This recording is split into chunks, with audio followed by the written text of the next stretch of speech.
What is up, everybody? It is Monday night. We're barking, and it's after dark. I'm Jake Rose, Jake Roos. We're from DawgsHQ, and the same disclaimer applies today as it always does. This is a deeply unserious show, and if you're here to hear a bunch of Georgia football talk, this is probably not the right show. We just kind of goof off, and man, tonight I'm really excited about the guests. We got Mark.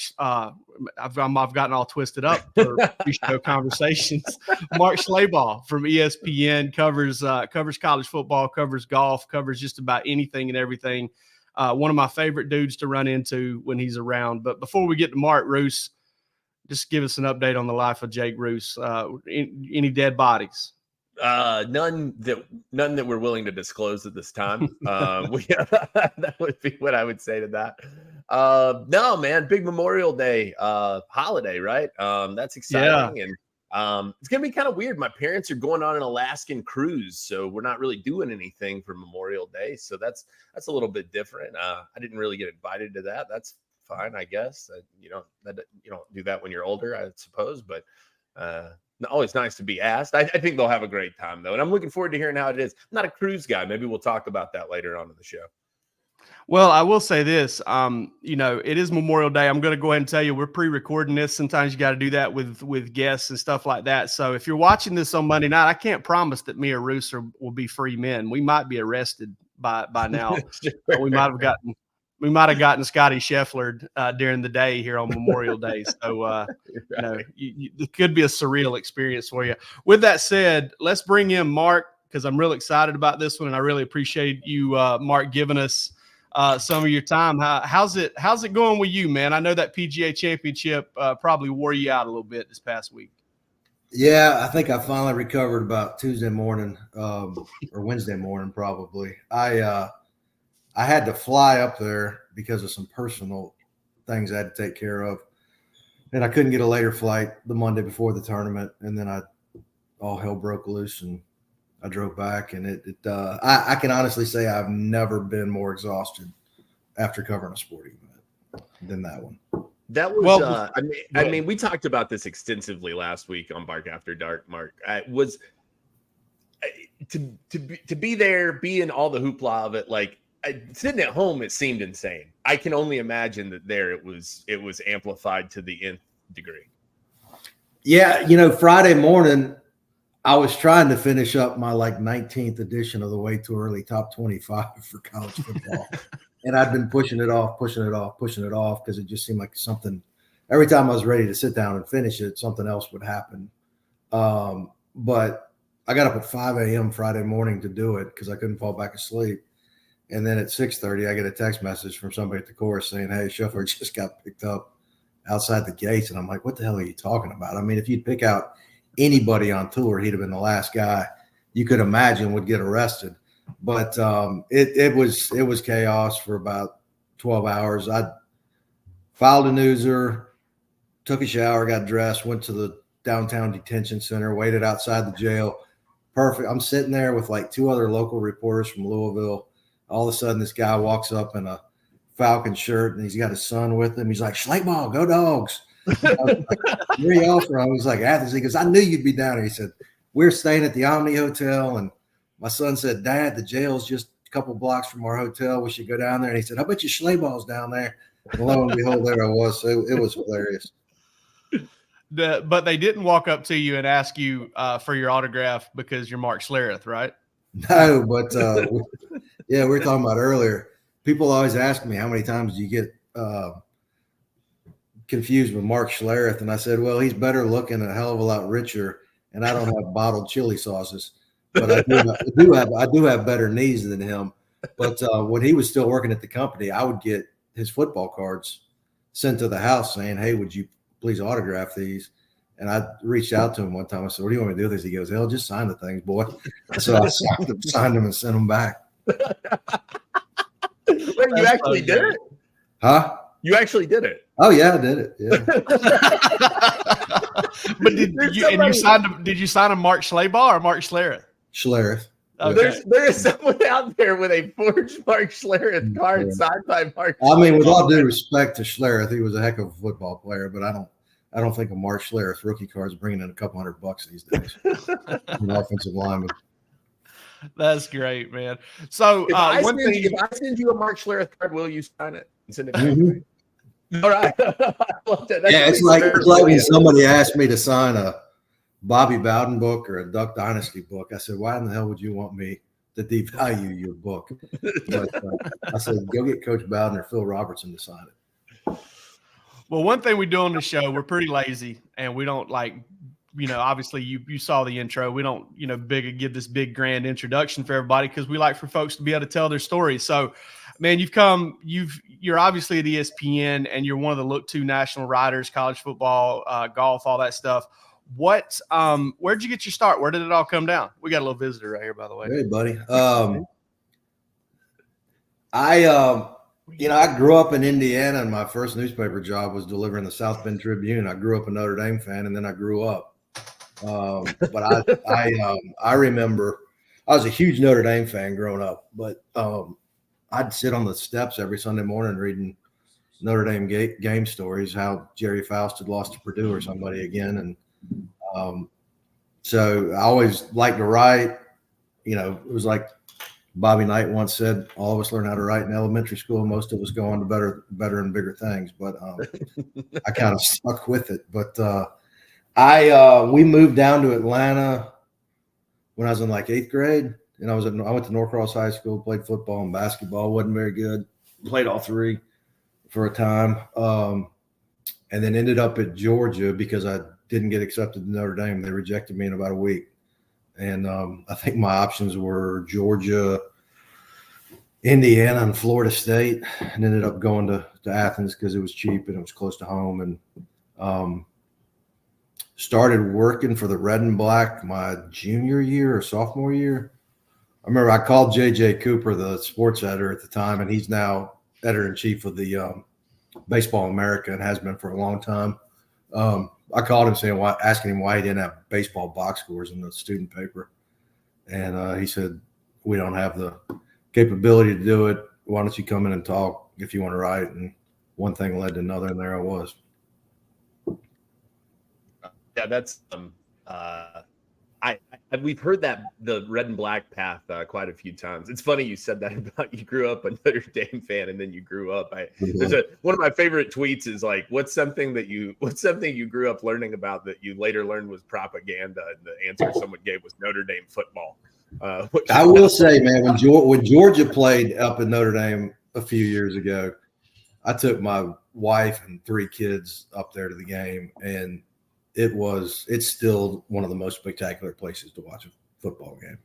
Oh yeah. And it is. There's still an aura about it. And it's just people get ticked off that Notre Dame's got independence and their own TV contract, and they really haven't been a factor. I think Marcus Freeman's going to do a good job there. He's definitely upgraded the recruiting. But no, I think I was at the Red and Black for like 2 years.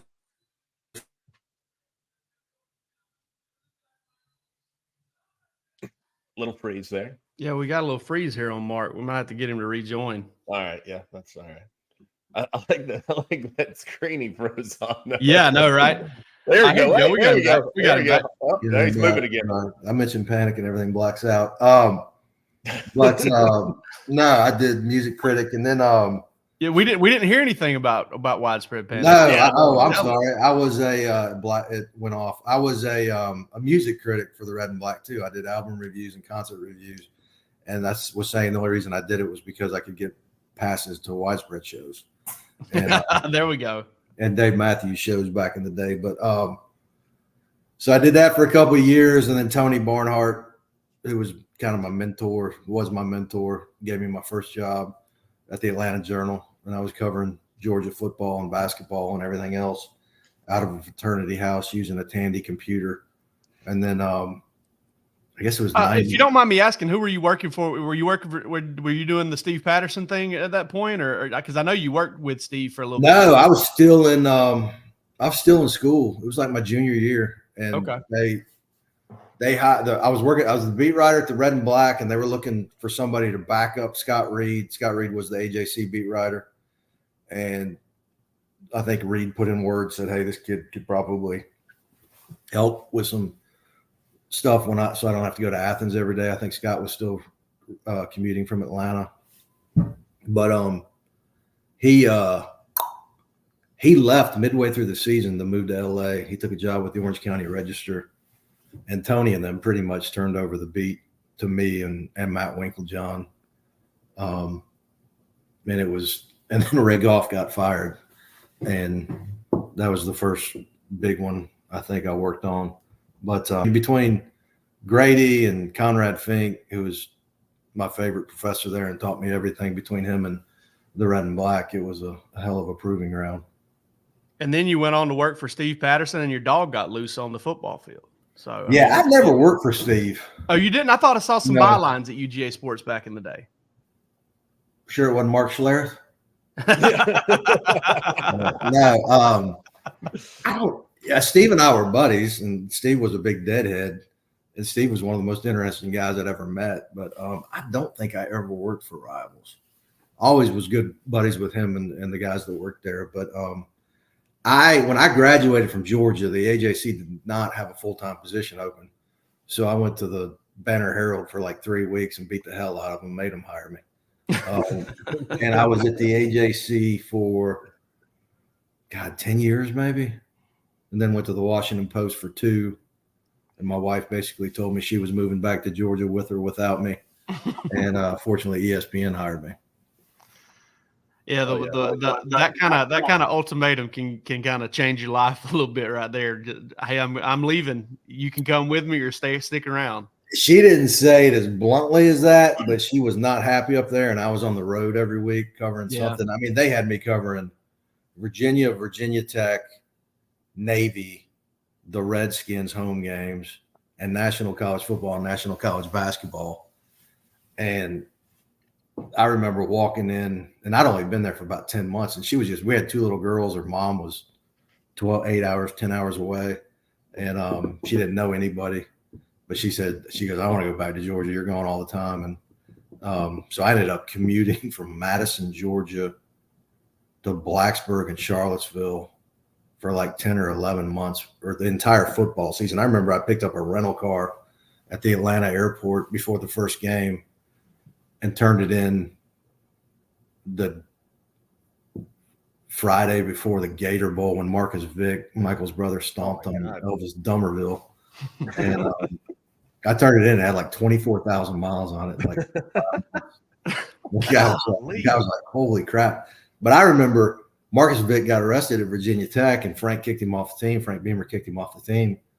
I got up at 4 a.m. I found out about it the night before, broke it. They were having a press conference. I got up at 4 a.m. in Madison, Georgia, drove to Blacksburg, Virginia to the press conference, wrote a story, got back in the car, and was at a wedding in Madison by 7 o'clock. Oh, wow. I mean, that was misery. That sounds like something out of Harry Potter is what it sounds like. I mean, it sounds like you needed some divine intervention to make that happen. Yeah, the divine intervention was ESPN saying you can move back to Georgia. Mark, you've been around this a long time. Obviously, like you said, you went to Georgia. You followed the program forever and ever. One of the things that we often ask people when we bring them on who have been around it that long is, are you surprised where it is now? You've been around the national scene of college football for a long time, just kind of following Kirby's trajectory, knowing his history and stuff like that. Is it still kind of hard to wrap your head around the fact that Georgia, finally did get over the hump and now is kind of the toast of the town, or is that to be expected based on what you knew about Kirby going into all this? Nah, I mean, you guys probably. I mean, the biggest question was, why in the heck did it take him so long? Rick got him really close, and I do. If there had been a college football playoff, I think Mark Richt would have won a national title with some of the talent he had. And I give the Georgia administration and Greg McGarity and Josh Brooks credit for giving Kirby everything he needs. But he was killing Georgia when he was recruiting at Alabama. There's so much talent in the state that, he was able to pluck guys to Tuscaloosa. And, he's done a great job recruiting the state. It surprises me now how few guys, you guys would know better than me, but I mean, it's really a more national recruiting strategy and not taking as many kids from inside the state. But no, I mean, to win back-to-back after not winning one for 41 years is remarkable. And, the big challenge now is staying on top, and Saban's about the only guy that's been able to do it for a really sustained amount of time. When you obviously you still live near Athens and you're real familiar with the place. So what look back on your time as a student now, when did you enjoy it more? Do you enjoy it more now when you get a chance to get in there and enjoy it as a full-blown adult? I know you've had at least one daughter that graduated from Georgia. I don't know if you've had any more kids graduate from there, but do you enjoy it now more than you did when you were a student, or can you quantify it? No, I enjoy it more now because my oldest daughter graduated from there last year. I've got another daughter who's a junior. She's about to start her senior year, and they've been to, we were fortunate enough to take them to the Rose Bowl overtime game against Oklahoma, and that kind of clinched it that they both really wanted to go to Georgia. And we're both lucky to get in. And then they went to the first Natty. They went to the Orange Bowl against Michigan. They went to Indianapolis. They went to the Peach Bowl and then LA. But just to see them enjoy it, them win national. I always tell them all the time how spoiled rotten they are because I went through like 5-6, 6-5, 4-7, 6-5. Like the highlight for me was spending Christmas Eve at the Poulin Weed Eater Bowl in Shreveport, Louisiana, bringing home a brand new Poulin Weed Eater as the media gift. I think I spent Christmas Eve at a bowling alley or something. I mean, it was awful, but it's just they've had a blast going to games and going to bowl games, and I do have a 15-year-old son. His freshman year of high school last week, and if he doesn't get his ass in gear, he'll probably be at Auburn.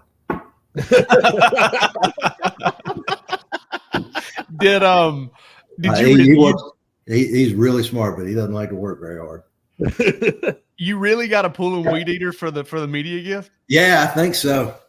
If I recall correctly, that was the Weed Eater. That's awesome. I think that's they played Arkansas. Pretty cool gift. They played Arkansas, maybe. Oh my God, that is. And I remember the year Georgia played Donovan's last game. They played Virginia and Hawaii. My wife was pregnant. Yeah, my wife was pregnant and couldn't travel, so Chip Towers got to go instead.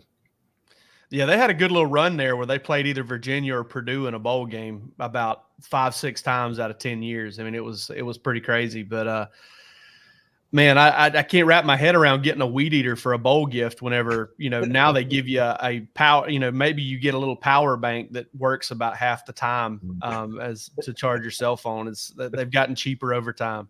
You got to get in the golf, Pete. They send you home with 19-year-old bottles of Doors.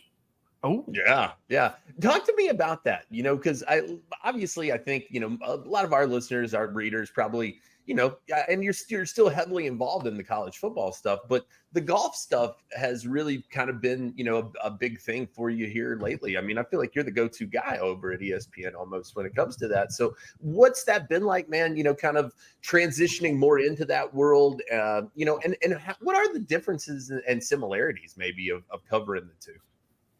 Yeah, they asked me like 5 years ago to help out with golf and said, it would just be the majors, helping out with the majors, maybe the Players Championship. And I'm like, man, you get to go to the Masters and US Open and British Open during the summer. And, we've got a huge staff of really talented writers in college football who can handle it during the summer. And so I did it. And then one thing led to another and it got more and more involved. And then Bob Herrick, the beat writer, left, and I was at the Masters, and they said, "Hey, do you want to cover golf full time?" And I said, "Well, I kind of already am covering golf full time, so yeah, I might as well do it full time." And I'll never forget.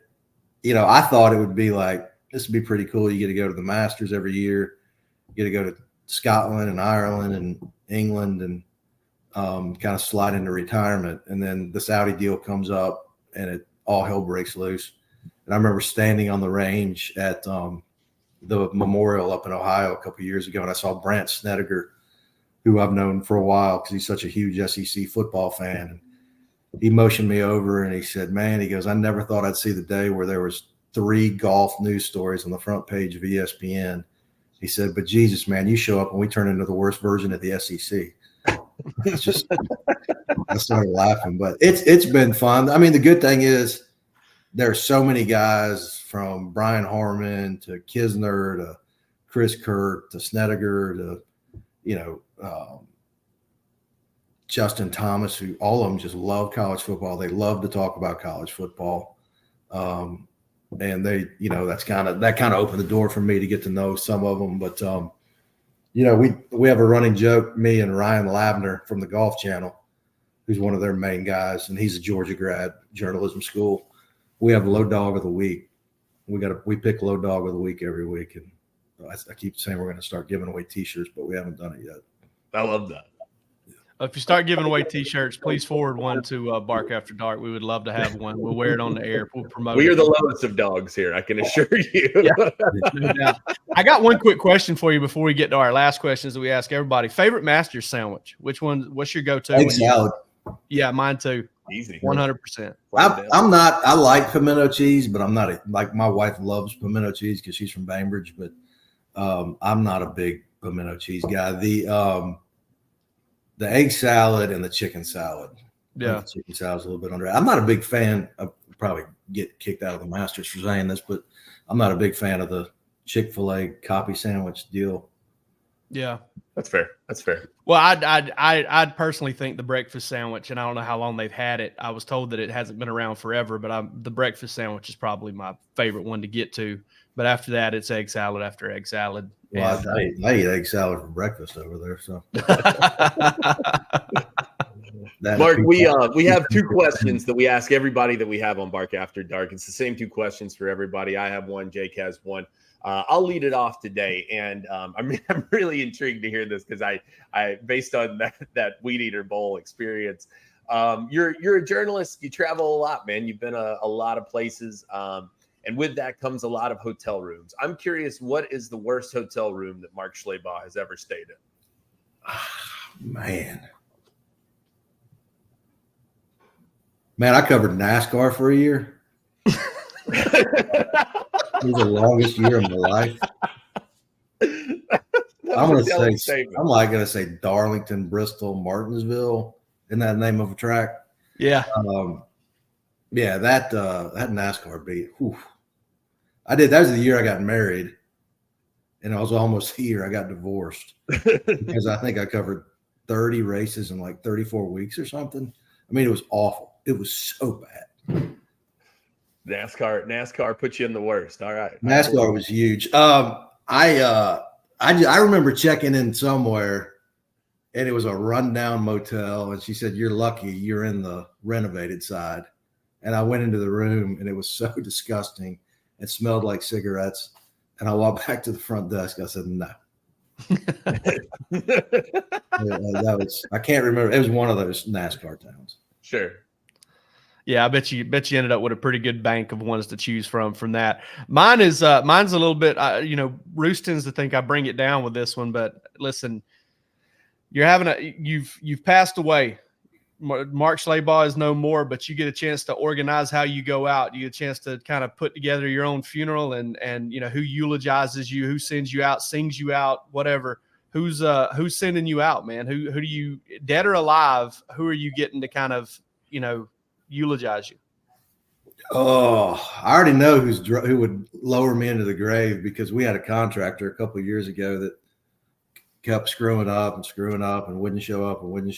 And then he finally said he was going to come and finish what he was doing, and he didn't show up. And I sent him and his partner a text message. I said, when I die, I just want you guys to be my pallbearers because I want you to let me down one more damn time.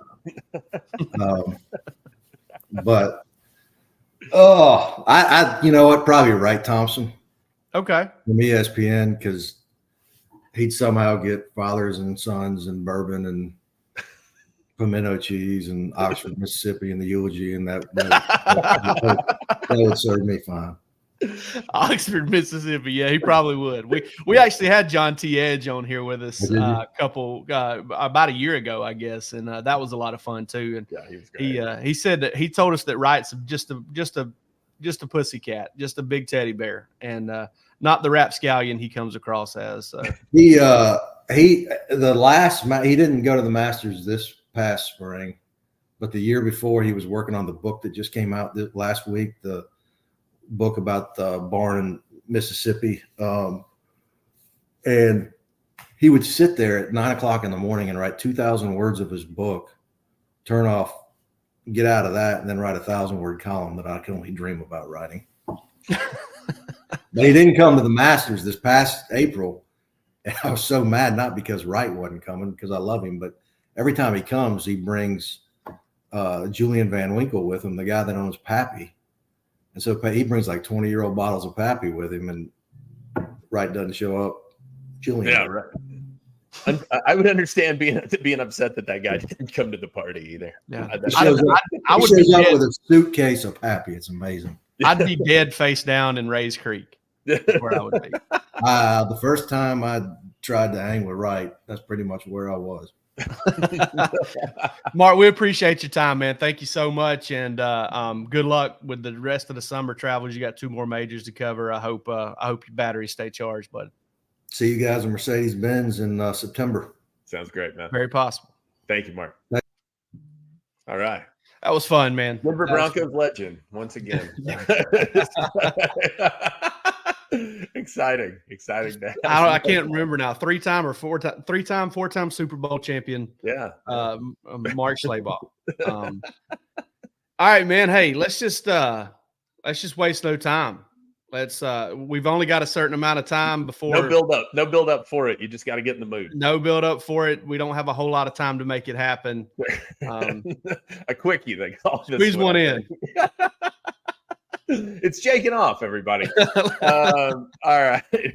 Ro, I'm going to lead because I got one for you. I was thinking about it this morning. I don't, like we talked about on the show a little bit, I've been trying to lose some weight, stay a little healthier, keep my weight down. But I did go out and have one of my favorite indulgences today, which was a big biscuit for breakfast. Yeah. I don't normally go get a biscuit just because that's a heavy way to start your day. But I was out early and I stopped and I got myself a chicken and cheese biscuit, a little Coke as well, and really enjoyed that. So I'm curious though, what is an ideal breakfast for Jake Rowe? Well, the ideal breakfast for me is to go to Mama's Boy and to get what they call the knuckle sandwich. It is shaved. It is shaved knuckle ham with a fried egg, preferably over easy, and it just reminded me of Billy Madison, where he's like a buffalo, live or stuffed, preferably stuffed for safety's reasons. Preferably stuffed. And a piece of sharp cheddar cheese on that Mama's Boy biscuit. It's maybe you like it with the apple butter. I do not. I'm not a big kind of sweet and savory fan for breakfast. I have had it with the apple butter before, and it's really good, but I prefer it without. And I think it may be the best menu item you can get in Athens. I really do. I think it might be the absolute best thing you could possibly get in Athens. But if I'm making it here at home, dude, I am a massive 2 eggs over light with some cheese grits. And crushed, pop the eggs up into the heavy pepper, with a piece of toast or a biscuit, all in on that, buddy. That's what I grew up on. What was your biscuit spot in Pearson? You guys had to have a biscuit spot. I mean, we had a Hardee's. That's all. Really? You didn't have a mom and pop? No, we had one was Cafe, which was they served breakfast and there was a meat and 3 for lunch. And I ate there all the time, but I ate what I just told you about, right, with sans cheese grits. It'd just be 2 eggs over light with grits, sausage or bacon, and a piece of toast. And it was $3.50. And I'd come in the back door and I'd go sit down. And by the time I sat down, they had it in front of me. Like it was, they knew what we wanted. So I'd go eat there with my grandfather all the time. Called him Papa. His name was Theophilus. I guess he was Greek. I don't really know. It'd be weird if he wasn't. I'll be honest with you. Yeah, but Papa Theop, good dude, and one of the most amazing men. I thought about just kind of sitting down and writing my thoughts on him and my great grandmother. That they were on different sides of the family, but write stories from Granny and Papa. Sure. And tell some of the shenanigans we got into, because those two, even in their old age, had a little bit of a little bit of a dangerous 9-year-old in them too. That was fun. But I used to eat breakfast with him all the time up there. We used to eat breakfast all the time with the mayor of Pearson. Just sit right there at the table with the mayor and just, shoot the bull. It was always pretty fun. So we very much enjoyed it. We had two spots in when I was growing up. The trailer was sort of Blue Ridge's spot. That's like everybody went there for breakfast before high school. They still do, as far as I'm aware. The kids do. It was good. It's good. It's very good. But I always found it was a lot busier. And there was one down here in McKaysville called what was it called? Village Express. And they serve these crusty little crunchy sweet biscuits with sausage. I'd get 2 of those and a Coke about every man. And I love those little drive-through spots, man. But I went to High Five today. They do a good job. Nice biscuits over there. So big biscuit guy, but trying to limit my intake. So I was curious to know. Well, that place that the bread basket, the place that was just just right down Boulevard from your house back in the day when you used to live over on Barber Street, is another one of my favorites. Wasn't really necessarily the biscuit, but their bacon. You get like a bacon, egg, and cheese sandwich, or just sometimes I just get a bacon sandwich on light bread. Yeah, I'd get a bacon and tomato sandwich all the time. Yeah. That was my breakfast. Oh, it's so good, man. Yeah, they crush it there for sure. All right, so something I don't know if you can tell. I trimmed up the. I was looking at myself the other day in the mirror, and I was like, I look homeless. I look absolutely. It was one of those days where I'd gotten up in the morning and the beard was all fluffed up from rolling around and rooting around all night like a pig. Sure. So I wanted to ask you if you could, and this is a little bit different of a question, but can you accurately quantify what it's like? Because you're like me, you prefer to have some face covering. I have to because I'm just ugly. Like I mean, the more I can get on here, the better it is for everybody. You look like a child when you shave. I do. You look. It takes like 20 years off of you. But I'll tell you this: like if I have to shave my beard off, like I look at myself in the mirror and I say really mean things. You bastard! You fat piece of shit. All right. Okay. Sure. Yeah. Sure. So can you adequately express to me how angry you get when you're trying to trim your beard up and you screw it up and have to shave it off? No, I cannot accurately express how angry I get. It's irrational. That is because it's just it's like God, I don't know. The thing I guess I would compare it to is like sometimes like I love to draw. And I'm really out of practice, but like when I was a kid, man, I would, I'd come up with something. Oh, I want to draw this, and I'd draw it, and it would turn out so much shittier than I thought it was going to be. And then I would get so upset because I was like, in my mind, this was going to look awesome.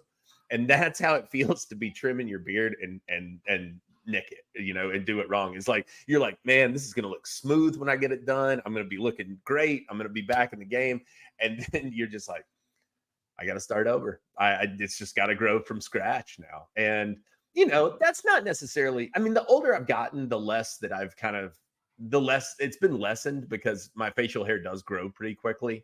So I don't, I'm like, give it 2-3 weeks. I'll be all right. I'll be back in the saddle. But those first couple weeks and growing the beard out is kind of gross. I look nasty while that's happening. So that's a tough one, man. I really hate that feeling. For sure. It almost happened to me today. I was trimming and I was trimming my mustache and I trimmed it. You may be able to tell it's a little thin right there. And I was like, I probably stood there for a good 5 minutes and I was like, is it enough? Can I hang on to that? And I was like, mustache will grow back quick. I'll be all right. People are going to think I've got some serious self-hatred things when I say what I'm about to say, but I've turned a corner on this. Like it used to be when I messed it up, I'd shave it off. And, again, I'm sitting there saying, just really, really dogging myself in the mirror. But I messed it up a couple months ago and I looked at myself in the mirror and I said, dude, your beard is so shitty to begin with. Like, just leave it. Sure. If somebody says anything about it, be like, yeah, but I'm doing you a favor by covering my face up with more hair. But no, I mean, it doesn't even bother me anymore. And honestly, I think it might have taken some of the pressure off because I've done a better job of it lately. But I don't have the fullest, thickest beard there is, but I definitely need it because otherwise, like you said, it would be like a 250-pound infant hanging on your screen right now with a hat on. The key is, which you're lucky, I think, you got the connector. Yeah, that's this part right here. This part right here is what I need. The part that, if you're listening okay, to this, you can live without that. I need the connection right there. If I could ever get that up, I think I would feel a lot better. Mine looks blank there, but it's just because it's blonde right there. But yeah, you got, as long as you got the connection, you're doing okay, man. Yeah, connection, like Kirby Smart says. Let's have a skull session, get a connection in the beard. Let these guys go for a championship over here, folks. That's it for June. I'm sorry for May. For May, God, I'm so bad at this. June, I don't even know why June 2, to be fair, don't talk yourself down. That's it for June 2. We're taking it is it for June. Yeah, we're taking off for the month. So Bark After Dark taking a little hiatus here during the month of June. We'll be back after that. There's no doubt about it. We love doing this show. We have a great time with it. But there's vacations, there's a lot of recruiting to cover. So it's a busy time at DawgsHQ, both for the staff and both on the beat. So we will be taking a month off. We'll be collecting guests along the way. If you have Travis Tritt's contact information, please forward that to us and we will contact him. We'll try to fit him in. We've got folks begging to come on. We got Scott Van Pelt. We're thinking Scotty Scheffler is going to come tell his side of the story. We're thinking about hosting a presidential debate on here. I mean, we may get that. Taylor Swift is. I've been ignoring calls for weeks, just because I've been so busy. We got folks just begging to come on here. So, but if you do have any guest suggestions, hey, reach out to us over at DawgsHQ. Reach out to us on Twitter. We'd love to hear them. Comments. Yeah, YouTube comments. Do it all. But man, we really do appreciate Mark Schlabach. I feel like we've had a really good year thus far. We've had a lot of fun. And Roos, one thing I've noticed, man, is when we don't have guests, the shows with just me and you have been doing better than I feel like they probably should. I don't know why. I cannot. That's a phenomenon I legitimately cannot explain. We have fun, but at the end of the day, I feel like we're to quote the guy from Wayne's World from Noah's Arcade, we're two chimps on a Davenport, man. I mean, we're just two idiots screwing around, and that's really what the whole point of the show is. And I'm glad that there are people out there who have fun with it and enjoy it and watch it along with us. Usually a couple days after a show, I'll look and see how many people, how many views we have. And I was like, at least 1,700 people have wasted their time. Yeah, sure. 1,700 people have wasted their time, but we appreciate you for doing that. And we enjoy it.